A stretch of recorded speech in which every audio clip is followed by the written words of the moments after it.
ये आप शुरू करें तब तक। हाँ, हो गया, लाइव स्ट्रीम हो गया। सर जो रियल मी है उनको मैंने ज्वाइन कराया है। वो बहुत अच्छा। आयुर्वेद जानकार हैं बहुत और अच्छा, हमारे बहुत अच्छा। मकान मालिक हैं अरविंद हाँ हाँ। त्रिपाठी जी।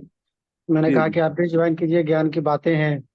हाँ, नहीं, हम भी उनसे कुछ ज्ञान लेंगे ना। हाँ बिल्कुल बिल्कुल। हाँ हाँ, बिल्कुल। बहुत से प्रश्न तो उन्हीं के रहेंगे। तिवारी जी, आप शुरू करें, हो गया लाइव। ठीक है सर, थोड़ा सा आप बताएं इसके संबंध में। हाँ हाँ, प्रदीप जी ऑन कर लेना। चर्चाएं हैं।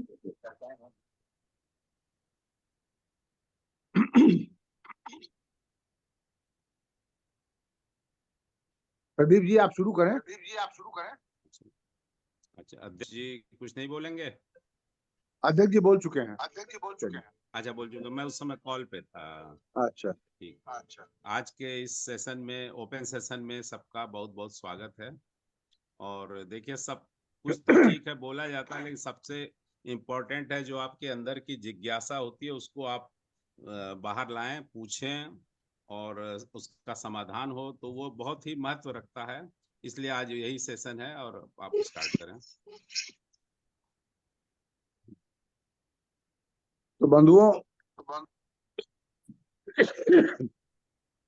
हर मासिक बैठक में हम किसी न किसी एक विषय को लेकर के मधुमेह से संबंधित बातें करते हैं, जानकारियां का आदान प्रदान करते हैं। इस और बीच बीच में हम खुला सत्र भी रखते हैं, जिसमें हम पहले से कोई प्री डिसाइडेड टॉपिक लेकर नहीं चलते, बल्कि वो खुला सत्र होता है, ताकि जो भी लोग जुड़ रहे हैं, जो मधुमेही हैं या उनके परिवार के लोग हैं, वो उनके मन में बहुत सी जिज्ञासाएं, प्रश्न रहते हैं इस बीमारी को लेकर के, इस कमी को लेकर के। तो वो अपनी बात रख सकें, अपने सवाल पूछ सकें, उनके सवालों का हम जवाब दे सकें। तो इसमें कोई एक पर्टिकुलर मधुमेह से संबंधित विषय पर बात नहीं होती। आप कहीं से कोई भी प्रश्न पूछ सकते हैं, उसके लिए आप स्वतंत्र हैं। और हमारा प्रयास ये होता है कि हम आपकी जिज्ञासा को शांत करें, आपको वैज्ञानिक आधार पर जो भी एक सही उत्तर हो सके वो प्रदान करें। तो आज का की ये परिचर्चा हम, एक मिनट, मुझको मेरी आवाज मिल रही है आप लोगों को? जी सर, आवाज आ रही है। मुझे लगा शायद मैं म्यूट हूँ। नहीं। नहीं सर, आ रही। ठीक है। तो अ, आज की इस परिचर्चा को हम प्रारंभ करते हैं। और सबसे पहले हमारे साथ एक नए सदस्य जुड़े हैं, त्रिपाठी जी। मैं उन्हीं से निवेदन करूंगा, और चूंकि वो चिकित्सा विधा से भी जुड़े हुए हैं, तो वो भी चिकित्सा करते ही होंगे मधुमेह की। तो उनके मन में मूल कुछ ऐसी अगर जिज्ञासाएं हो जिसका कि वो उत्तर चाहते हो, तो सबसे पहले वही अपने प्रश्न को रखें। फिर प्रश्न में से प्रश्न निकलते जाएंगे, हम आगे बढ़ते जाएंगे। सर, ये मधुमेह की शुरुआत जो होती है, डिटेक्ट होता है, वो उनका कारण क्या होता है कि मतलब व्यक्ति ठीक ठाक रहता है, फिर अचानक जो है उसको ये समस्या आती है। जब कभी जी कोई दिक्कत होती है, जांच कराता है तो पता चला उसका शुगर बढ़ा हुआ है। पेनक्रियाज जी। वगैरह उसका पहले से तो सब ठीक ठाक है, लेकिन अचानक जो है ये इंसुलिन वगैरह कम हो जाता है, या फिर इसका और आगे क्या समाधान हो सकता है? जी। परमानेंट इसका कोई इलाज, परमानेंट क्योर होने का, जी। अगर आपके जानकारी में। आपका जो प्रश्न है उसमें से जो मूल शब्द है वो है अचानक। जी। कि अचानक जांच कराया और पता चल गया। रोग अचानक नहीं हुआ, जांच अचानक हुआ जी। है ना। जांच अचानक उसने कराया तो रोग पकड़ में आ गया। हो सकता है अगर वो उस समय भी जांच न कराता तो तब भी न पकड़ में आता। और हमारे आयुर्वेदिक साहित्य में भी जो है, मधुमेह से पहले मधुमेह के पूर्व रूप का भी अनुमान लगाने का श्लोक दिया हुआ है। बहुत से रोग ऐसे हैं जिनका पूर्व रूप क्या है, यानी रोग होने से पहले ही ऐसी कौन कौन से शरीर में लक्षण उत्पन्न होने लगेंगे कि आप अंदाज लगा लेंगे कि इस व्यक्ति को अमुक रोग होने वाला। पूर्व रूप तो मधुमेह के भी पूर्व रूप का मुझे एग्जैक्ट श्लोक तो नहीं याद है। दंतादीनम मलाढ़्यम करके है वो श्लोक, शायद आप उसको, अगर आपको याद हो तो आप पूरा कर देंगे। जिसमें पूर्व रूप में बताया गया कि जिस व्यक्ति के दांत मलिन रहते हैं, कान में मैल रहता है, त्वचा एकदम चिकनी होती है, मोटापा होता है, इस तरह के लक्षण दिए गए हैं।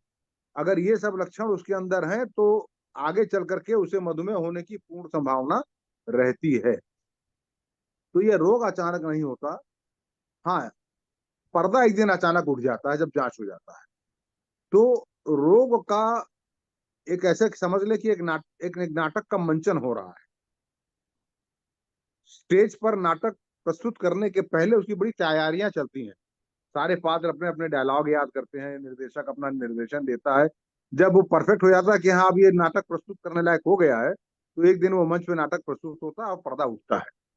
उसी तरह से मधुमेह में भी यह देखा गया है कि कम से कम 7 से 8 साल लगते हैं किसी व्यक्ति को मधुमेही बनने में। यानी अगर कोई व्यक्ति प्रति वर्ष अपना शुगर जांच करा रहा है, पिछले साल उसका शुगर मानक के अनुसार नॉर्मल रेंज में था और इस साल मानक के अनुसार वो बढ़ गया, मतलब आपने सबसे प्रारंभिक अवस्था में ही उसको पकड़ लिया, तो भी मान के चलिए कि उसकी पटकथा जो है मधुमेह की, वो कम से कम 7-8 साल पहले से लिखी जा रही,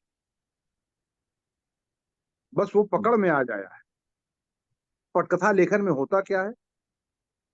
सबसे पहले आप जो भी ऊर्जा व्यय करते हैं अपने शरीर के द्वारा, अपने कार्य से, अपने बोलचाल से, अपने मांसपेशियों की गतिविधियों से, यदि उस ऊर्जा से ज्यादा ऊर्जा आप अपने भोजन के माध्यम से ग्रहण कर रहे हैं, तो यह बची हुई ऊर्जा को शरीर वसा में परिवर्तित करके अपने अंदर संचित कर लेता है, इस उम्मीद में कि कभी भूखमरी हो गई, आपको खाना नहीं मिला, तो ये वसा हम प्रयोग कर लेंगे। एक जमाना था, एक काल ऐसा भी था कि जब कभी आखेट किया, जानवर मिल गया खा लिया, कभी नहीं मिला तो हफ्तों भूखे भी रहे। तो शरीर ने अपने आप को ऐसा ढाला था कि जब भी भोजन मिलेगा तो जो भी एक्स्ट्रा भोजन होगा उसको हम बैंक में संचित कर लेंगे वसा के रूप में, और जब कभी भोजन नहीं मिलेगा तो उसी से जीवित रहेंगे। कालांतर में भोजन न मिलने की समस्या समाप्त हो, अब भोजन प्रचुर मात्रा में हो, जब चाहें तब खाएं, ये स्थिति हो गई। लेकिन जो एक हजारों वर्षों से शरीर ने अपने अंदर जो एक चीज कल्टीवेट किया था कि हमको बची हुई भोजन को संचित कर लेना है, वो शरीर ने अभी तक बना के रखा हुआ है।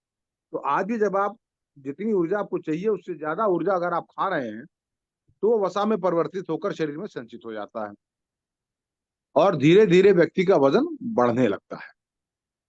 अब इस वसा का संचय भी 2 जगह पर होता है, एक त्वचा के नीचे और दूसरा पेट के अंदर, उदर के अंदर। तो इसमें जो उदर के अंदर त्वचा जो वसा जमा होती है उससे तोंद निकलता है। बहुत से लोग आप देखेंगे कि जो हाथ पैर उनके बड़े पतले होंगे, लेकिन साइड से अगर उनको आप देख लीजिए तो तोंद बाहर निकला होगा हड़िया की तरह एकदम।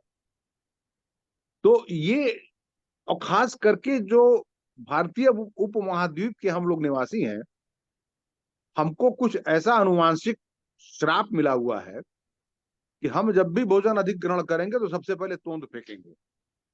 और आप यूरोपियन को, निग्रोस को, इनको आप देखेंगे तो इनके कंधे पे भी वसा होगी, गर्दन पे भी वसा होगी, उनके नितंब पर भी वसा होगी, जांग पे भी वसा जमा होगी, पूरे शरीर पे वसा जमा होती है। लेकिन हम भारतीयों में सबसे अधिक वसा जो है वो तोंद पे जमा होती है। अब ये तोंद का जो वसा है, जो फैट है, यही अनहेल्दी फैट है, अस्वास्थ्यकर वसा है। तो ये जमाव धीरे धीरे धीरे धीरे करके शुरू होता है। आज आधा सेंटीमीटर तोंद बढ़ा, साल भर के बाद 1 सेंटीमीटर हुआ, 1.5 सेंटीमीटर हुआ, 2 सेंटीमीटर हुआ। तो ये प्रक्रिया धीरे धीरे 5, 6, 7 साल तक जब चलती रहती है, व्यक्ति का वजन बढ़ता रहता है, शारीरिक श्रम कम होता जाता है, तो जो वसा की कोशिकाएं हैं उनकी भी वसा को स्टोर करने की अपनी एक क्षमता होती है। अच्छा, वसा की कोशिकाओं में जब ज्यादा संचय होने लगेगा तो उनको ज्यादा कार्य करना पड़ेगा। जब ज्यादा कार्य करना पड़ेगा तो उनको ज्यादा ऑक्सीजन चाहिए। जब ज्यादा ऑक्सीजन चाहिए तो उतनी ऑक्सीजन सप्लाई हो नहीं पाती। तो वसा के टिश्यू में, एडिपोज टिश्यू में ऑक्सीजन की जब कमी होने लगती है तो ये वसा की कोशिकाएं बीमार हो जाती हैं। और जब बीमार हो जाती हैं तो कुछ ऐसे रासायनिक घटकों का स्राव करने लगती हैं जो कि पैंक्रियाज ग्रंथि को, यकृत को, लीवर के सेल्स को, इनके कार्य को प्रभावित करने लगती है, उनको बाधित कर देती है, उनका कार्य शिथिल कर देती है। तो ये प्रक्रिया बड़ी धीमी गति से चलता है। और फिर सबसे पहले शुगर जो है वो थोड़ा सा बढ़ेगा, उस थोड़े बड़े शुगर को नियंत्रण में लाने के लिए पेनक्रियाज और अधिक इंसुलिन बनाएगा। तो कुछ समय तक पेनक्रियाज अधिक इंसुलिन बना करके उस बड़े शुगर को नियंत्रण के अंदर रखने की चेष्टा करेगा और कर भी लेगा। लेकिन फिर एक समय ऐसा आता है, साल 2 साल 3 साल के बाद, कि पेनक्रियाज की जो बीटा सेल्स हैं जहां से इंसुलिन बनता है, उनके भी कार्य करने की क्षमता प्रभावित होने लगती है, एक वही वसा द्वारा निकल रही रासायनिक तत्वों के द्वारा, और चूंकि अधिक कार्य करना पड़ रहा है तो थकने लगते हैं। तो इंसुलिन का स्राव धीरे धीरे फिर जितना शरीर को चाहिए उससे कम होने लगता है, और जब ऐसी अवस्था आती है तो फिर शुगर भागना शुरू कर देता है। और तो व्यक्ति को हम, अगर उसने समय से जांच कराया तो हम कह देते हैं आपको मधुमेह हो गया है। समय से जांच नहीं कराया क्योंकि कोई लक्षण नहीं है, सिवाय इसके कि थकान सी हो जा रही है, कहीं जाने का मन नहीं करता, सुस्ती रहती है, तो आदमी सोचता 45 साल के हो गए, 50 साल के लगभग हो रहे हैं, तो अब थकान हो जा रही है, अब उम्र का तकाजा है, 2-3 साल तो इसी में निकाल लेता है कि ये शायद उम्र का असर है। और तो बहुत से लोग ऐसे होते हैं जिनका कि मतलब 3-3 4-4 साल 5-5 साल से शुगर को जानकारी नहीं रहती। LIC पॉलिसी कराने गए तो पकड़ में आ गया, मोतियाबिंद ऑपरेशन कराने गए तो पकड़ में आ गया, गाल ब्लैडर का ऑपरेशन कराने गए तो पकड़ में आ गया, वो तो किसी और वजह से जांच हुई तो पकड़ में आ गया, नहीं तो उनको कुछ पता ही नहीं है। तो ये चीज होती है। तो आपका जो प्रश्न था ना, अचानक कुछ भी नहीं होता पंडित जी, जो होता है वो बहुत धीमी गति से होता है, और पूरा मौका मिलता है व्यक्ति को कि अपने जीवन शैली को सुधारे, अपने भोजन को कम करे, अपना वजन कम करे, अपना तोंद घटाए, और अगर ये काम वो समय रहते कर लेता है, पूर्ण रूप से मधुमेह में परिवर्तित होने से पहले कर लेता है, जब पूर्वानुमान ही हो रहा तभी कर लेता है, पूर्व रूप की अवस्था में कर लेता है, तो वो पीछे भी चला जाता है, फिर वो सालों तक था मधुमेह ही रहता है, जिसको कि आजकल हम कहते हैं कि हमने ठीक कर दिया, रिवर्सल हो गया। तो लेकिन जहां फिर वो रास्ते से भटकेगा तो फिर उसी ओर अग्रसर हो जाएगा। मैं समझता हूँ शायद मैंने आपके प्रश्न का। बिल्कुल।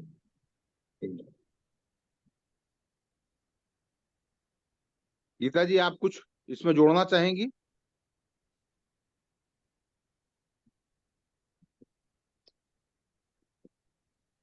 कोई और कुछ जोड़ना चाहेगा इसमें, या कोई अगला प्रश्न हो तो वो आप वो उठाइए, प्रदीप जी। हाँ, मैं ये कहना चाह रहा हूँ कि एक बात बहुत फैलाई और बड़ी भ्रामक, इसमें लोग फंस भी रहे हैं खूब, किस चीज में? कि वो, अरे ये कि मतलब आजकल लोगों ने बड़ा भ्रामक फैला रखा है कि दवाई कंपनियों ने, डॉक्टरों ने एक ऐसा जाल फैला रखा है, और उसमें जो वो उसका इसको जो है कुछ मतलब यहाँ हमारे केवल फोरम पे बात करने से ये काम नहीं होने वाला है, मैं समझ रहा हूँ कि इसको कैसे एक जन जागरूकता चलाई जानी बहुत जरूरी है। इसमें बहुत लोग धोखा खा जा रहे हैं, मेरे जानने वाले 5-6 लोग धोखा खाए हैं और अच्छी खासी स्थिति उनकी खराब हो गई है, 1-2 लोग तो चले भी गए। तो उसको कैसे वो किया जाए, ये बहुत बड़ा एक ज्वलंत मतलब प्रश्न है ये, और समस्या है नहीं, ज्वलंत प्रश्न ये है कि प्रदीप जी, आपका प्रश्न बहुत सारगर्भित है। ऐसे लोगों से बस एक ही प्रश्न कीजिए कि इस समय आप क्या ले रहे हैं, इस समय आप क्या कर रहे हैं और क्या ले रहे हैं, तो कुछ ना कुछ तो ले रहे होंगे, ले सब दबा रहे हैं। है ना, कुछ मेरे ना कुछ तो सामने ले ही ऐसे रहे लोग होंगे। आते हैं कि अपनी दवा लेके जेब में डाल दिए, बगल में खड़े व्यक्ति से कहेंगे शुगर है, कितने साल से दवा नहीं लेना चाहिए। ये एक तो वो है, उनको तो मैं टोक देता हूँ सीधे कि अपनी जेब में आपने क्या रखा है, उनको क्यों गलत दे रहे हैं। लेकिन ये जो एक र्यूमर बहुत तेज चला हुआ है, इसके पीछे भी कोई काम होना चाहिए, नहीं, क्योंकि ये बहुत रूमर आज जरूरी का है। नहीं है प्रदीप जी, ये रूमर तो शाश्वत है, शाश्वत है, लेकिन अब बहुत तेजी से इसको फैलाया जा रहा है। अब हाँ। वो तथा कथित ही डॉक्टर होंगे, एक स्टेथोस्कोप मिल जाता है सस्ता वाला, तो 200 400 500 रुपए मिल जाता है, डाल लेंगे गले में, मैं फलाने हॉस्पिटल का डॉक्टर हूँ क्या नहीं हूँ, और उसके बाद इसमें आदमी बहुत फंस रहा है। और मैं खैर रिवर्सल जो कर देता हूँ। फंसेगा, हाँ हाँ, बस बस बस बस, ये करिए वो खाइए, कोई बताएगा कि जो है वो गन डाइट दीजिए, वो छोड़ दीजिए, कोई कहेगा कि ये छोड़ दीजिए, अनाज छोड़ दीजिए, मतलब वो मतलब क्या बोलते हैं, ग्लूटेन वाले डाइट। हम्म आपका नेटवर्क गड़बड़ है थोड़ा।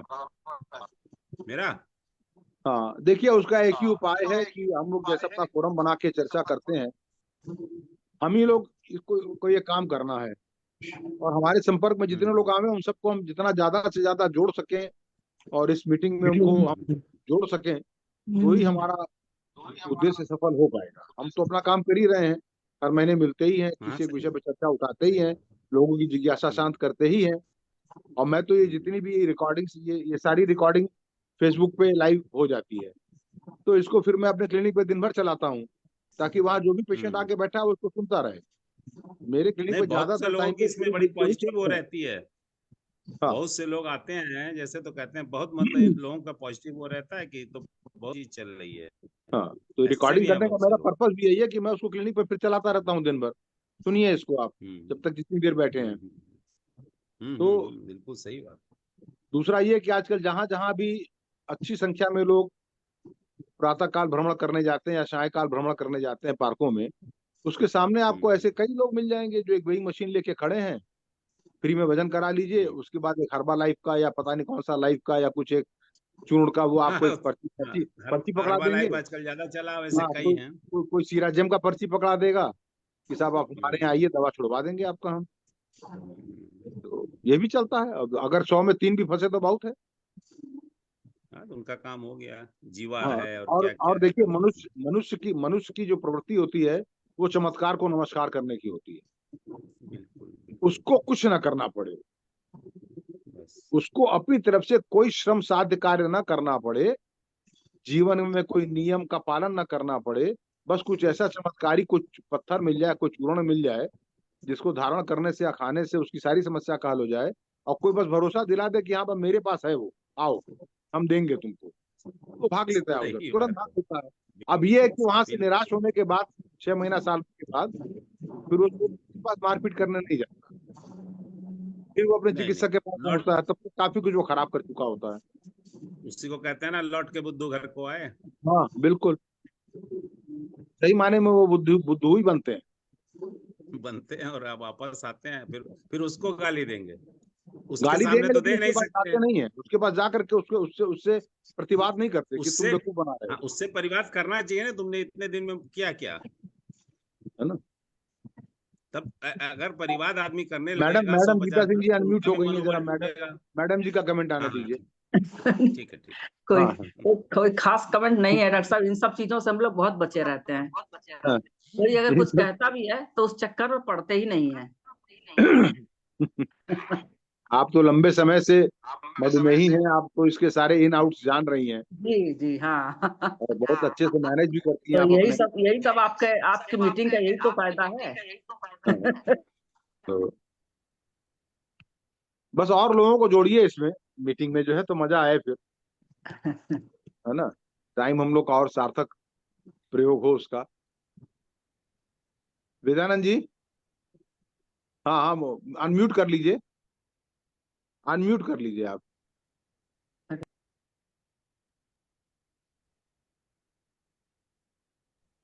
आप म्यूट हैं अभी भी, अनम्यूट करें अपना माइक। नहीं, अभी भी आप म्यूट हैं वेदानंद जी, अपना माइक टच करके अनम्यूट कर लीजिए।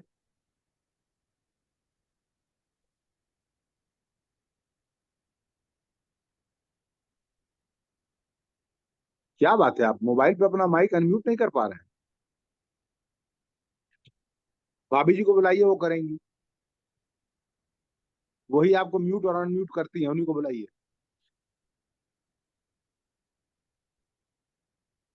अरे भाभी जी, इनका मुंह खुलवाइए भाई।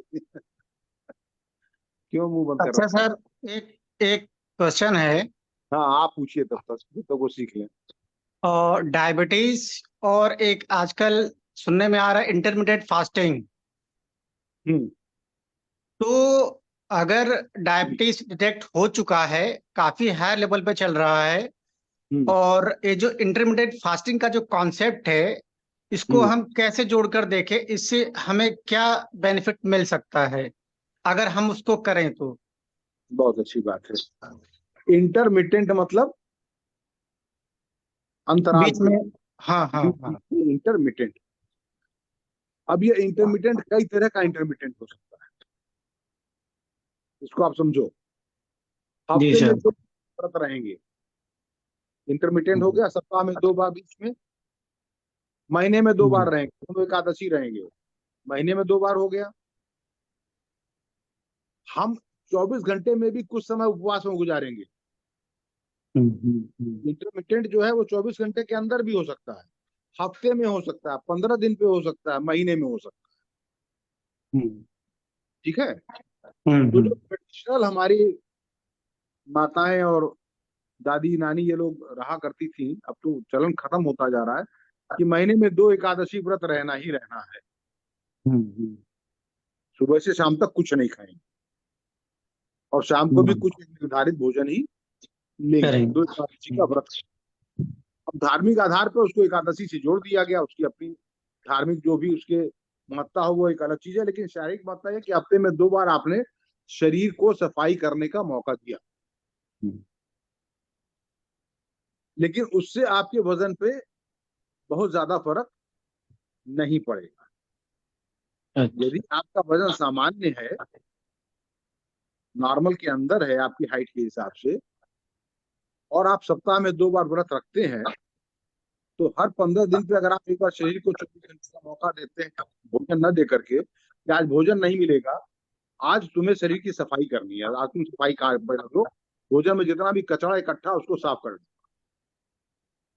इसको मैं बहुत आसान तरीके से ऐसे समझाऊं कि आप सबने मकान बनवाया है, मकान बनते देखा होगा, कंस्ट्रक्शन होते, तो जब कंस्ट्रक्शन होता है तो जब ईंट की दीवार चुनी जाती है, बाद में जब प्लास्टर भी होता है, तो दीवार के नीचे जमीन फर्श पर ईंट के कत्तल टुकड़े, सीमेंट बालू का मिश्रण इकट्ठा होता है, जिसको बीच बीच में वहां से हटा के साफ करना पड़ता ताकि दीवार तक आपकी अप्रोच बनी रहे और निर्माण का कार्य जारी रहे। अब अगर ऐसा हो जाए कि नीचे एक सफाई ना हो,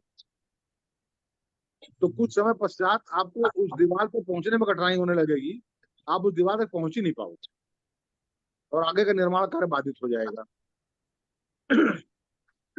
शरीर में भी ऐसे ही है कि हम जो कोशिकाएं लेकर के पैदा होते हैं, मृत्यु तक हमारे शरीर में वही कोशिकाएं नहीं होती। कोशिकाओं की एक उम्र होती है, उसके बाद वो कोशिकाएं मृत होती हैं, फिर उन कोशिकाओं को शरीर हटाता है, नई कोशिकाओं का निर्माण करता है, फिर नई कोशिकाएं आके अपना कार्य चालू करती हैं।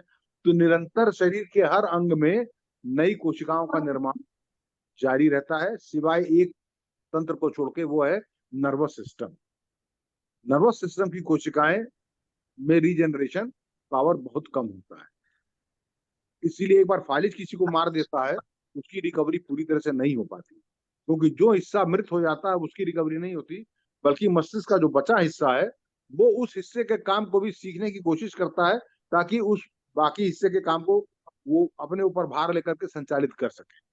इसलिए कुछ तो काम चालू हो जाता है, लेकिन पूरी तरह से शरीर स्वस्थ नहीं हो पाता। सभी कोशिकाएं अपने आप को रिप्लेस करती है ना, बाल टूटते हैं, नए आते हैं, जिसका आपकी स्किन की त्वचा की कोशिकाएं निकलती हैं, नहीं आती हैं, नाखून बढ़ते हैं, आप काटते रहते हैं, नहीं आती है।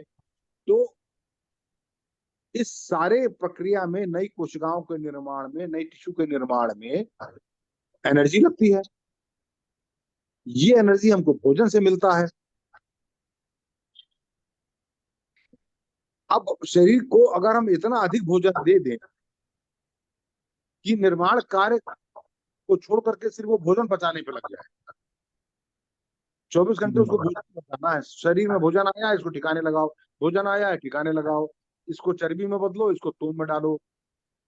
अब वो अधिकतर समय उसका इसी में बीत रहा है। जब आप खाली पेट हो जाते हैं लंबे समय तक बीच बीच में, तो जब शरीर के पास भोजन नहीं होता, तो शरीर की जो सफाई वाली प्रणाली वाली जो कुछ कोशिकाएं हैं जो शरीर से कचरे को साफ करती है, मैक्रोफाजेस हैं और शरीर के अंदर अपनी ऐसी एक इनबिल्ट इंटेलिजेंसी भी होती है कि अगर कोई कोशिका वृद्ध हो गई है और वो अब कार्य सुचारू रूप से नहीं कर पा रही है, तो कोशिका खुद को स्वयं ही नष्ट कर लेती है, आत्मघाती हो जाती है अपने लिए ही। इसको हम ऑटोफेगी कहते हैं, खुद को खा लेना। वो कोशिका अपने आप को खुद ही नष्ट कर देती है और कोशिका के नष्ट होने के बाद उसके अंदर जो भी पदार्थ होता है, प्रोटीन है, जो भी उसके अंदर नाइट्रोजन है, जो भी पदार्थ है, उसको वह कोशिका फिर शरीर के अंदर नए कोशिकाओं के निर्माण में लगा लेती है। यानी आपने पुरानी दीवार तोड़ी और जो मलबा निकला उसमें से सही चीज छांट करके आपने फिर एक नई दीवार खड़ी की और बाकी जो कचरा था उसको शरीर से बाहर या तो मल के द्वारा या मूत्र के द्वारा निकाल दिया।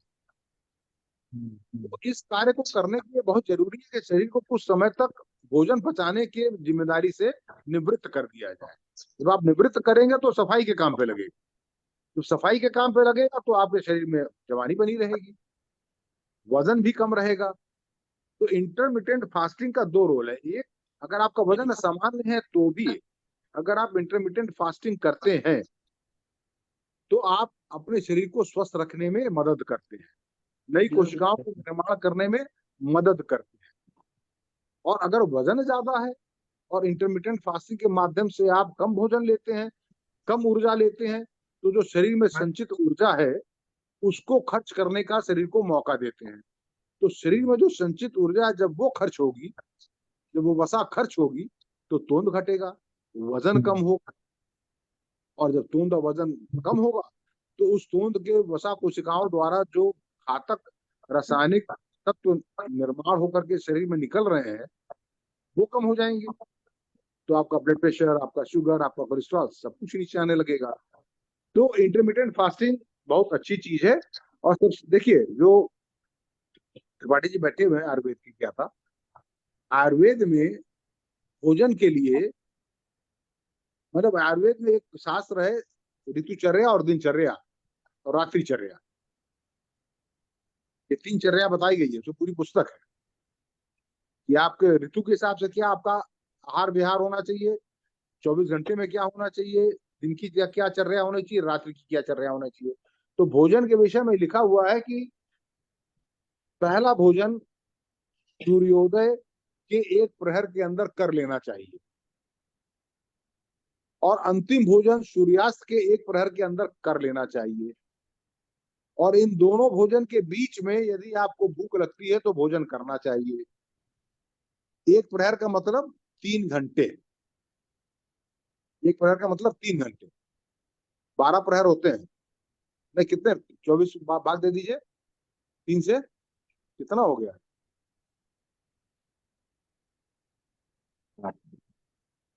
क्यों 8 8 प्रहर, 4 प्रहर होते 4 दिन की और 4 रात के, है ना। पंडित जी पूजा कराने आते हैं तो कहते हैं ना द्वितीय प्रहरार्धे, तृतीय प्रहरार्धे, बताते किस प्रहरार्ध में पूजा हो रही है सूर्योदय के बाद। तो और दो प्रहर से अधिक का लंघन नहीं करना चाहिए, माने 6 घंटे तक आप खाली पेट रहें, उससे उसका अधिक लंघन न करें, नहीं तो कमजोरी आएगी। और 1 प्रहर के अंदर आप भोजन ग्रहण कर लें सूर्योदय के और सूर्यास्त के पश्चात।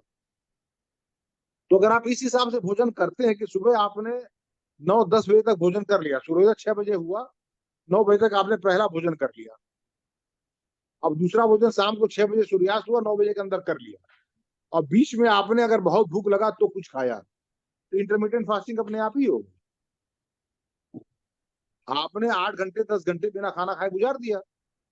वही काम जो आप सोने के बाद करते हैं, आप 10 बजे सोए, सुबह 7 बजे उठे, 6 बजे उठे, 5 बजे उठे, 8 से 9 घंटे आप रात भर खाली पेट रहे, ये तो नेचुरल फास्टिंग अवस्था है रात भर का।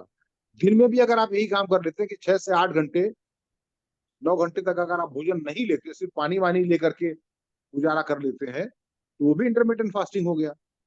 उससे आपकी कैलोरी कम हो जाएगी, लेकिन वही है कि जब आप खाना खाने के टाइम आए तो फिर पता लगा 10 पूरी चाप दिया आपने, तो सब किए किराए पे पानी फिर जाएगा। जब भोजन करना है तो आप दोनों प्रहर के बाद जो भोजन करना है वो भी आपका बहुत एक अच्छा हेल्दी डाइट होना चाहिए, कम कैलोरी वाला, अधिक फाइबर वाला, मोटे अनाज वाला, खड़े अनाज वाला, कम घी तेल वाला। आप वैसा भोजन करें और बीच में आप फास्टिंग करें तो ना वजन बढ़ेगा, ना बीमारी आएगी, ना आपको कोई दिक्कत होगी, आप स्वस्थ रहेंगे। तो आप भोजन ही अगर सिर्फ एक सही ढंग से करने लगे, आजकल हो क्या गया है, घर की स्त्रियां खास करके 12 बजे तक भोजन नहीं लेती, बच्चे स्कूल चले जाएंगे, पति ऑफिस चला जाएगा, उसके बाद नहाएंगे धोएंगे, फिर पूजा करेंगे, तब उसके बाद पूजा कर लेंगे, तब कुछ मुंह में डालेंगे। तो 12 बजे तक तो वैसे ही खाली पेट है, वो तो बहुत लंबी फास्टिंग हो गई। रात 10 बजे, 12 बजे, 1 बजे खाए थे, अब सुबह 12 बजे तक कुछ खा ही नहीं रहे हैं। उसके बाद पता लगा कि वो दिन भर कुछ ना कुछ खाते रह रहे हैं। 3 घंटे का भी समय नहीं बीतने पाता है, 2 घंटे का भी, कि फिर मुंह में कुछ चला जाता है। एक कप चाय पी लिया, कुछ नमकीन खा लिया, एक समोसा खा लिया, बाहर निकले तो कहीं कुछ और खा लिया। रात का भोजन पता लगा पतिदेव 11 बजे दुकान बढ़ा के आएंगे, तो फिर उसके बाद टीवी देखा जाएगा, फिर 12 बजे तक खाना खाया जाएगा, 12:30 बजे तक, फिर सोएंगे। तो रात का भोजन भी सूर्योदय सूर्यास्त के दोपहर के बाद हो रहा है। तो ये जो उलट फेर हुआ है भोजन के समय में, और भोजन की मात्रा में, और भोजन की गुणवत्ता में, इसी ने सारी बीमारियां पैदा की। आदमी बस इसको सही कर ले अपने विवेक से, उसके किसी डॉक्टर से पूछने की जरूरत भी नहीं पड़ती। अगर आपका विवेक आपको आवाज दे रहा है, उसको आप सुनते हैं, तो आप कभी भी गलत आचरण नहीं करेंगे। भोजन के संदर्भ में भी हर बार खाने से पहले आपका अंदर का मन बताता है कि ये मैं भूख के लिए खा रहा हूँ, ये मैं लालच में खा रहा हूँ, ये मैं सिर्फ लोक लाज में खा रहा हूँ कि किसी के घर गया हूं तो बुरा ना मान ले, या मैंने पैसा दे रखा है इसलिए मैं खा रहा हूँ। ये मन बता देता है, बस आप उसकी सुनते नहीं। मन की सुनिए, स्वस्थ रहिए।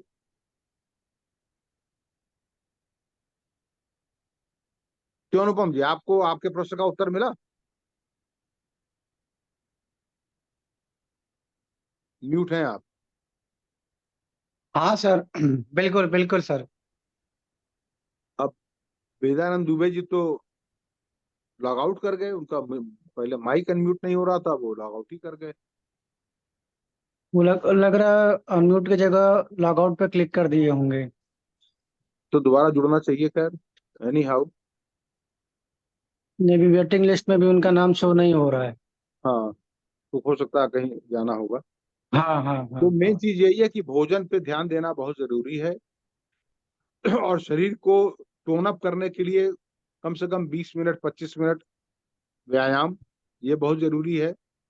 टहलने जाएं, योगाभ्यास करें, सूक्ष्म व्यायाम करें, कुछ खेलते हैं तो खेलें, कुछ ना कुछ शारीरिक गतिविधि बहुत जरूरी है। बैठने का काम आपका, बैंक कर्मचारी हैं, दुकान पे बैठे रहते हैं, तो 1 घंटे के बाद कम से कम 5 मिनट की लुट करके दुकान में ही टहल लीजिए, बैंक में ही एक चक्कर मार के फिर आके कुर्सी पे बैठ जाइए। 1 घंटे से अधिक समय तक एक स्थान पर ना बैठे, पैर जरूर चलाएं। उससे एक तो पैर में सूजन नहीं होगा, मांसपेशियां आपकी शिथिल नहीं होंगी, और आप कुछ न कुछ ऊर्जा व्यय करेंगे, शरीर गतिमान बना रहेगा। ये बहुत जरूरी है। 1 घंटे से ज्यादा एक जगह पर ना बैठे, कुछ आप शारीरिक गतिविधि कर लें।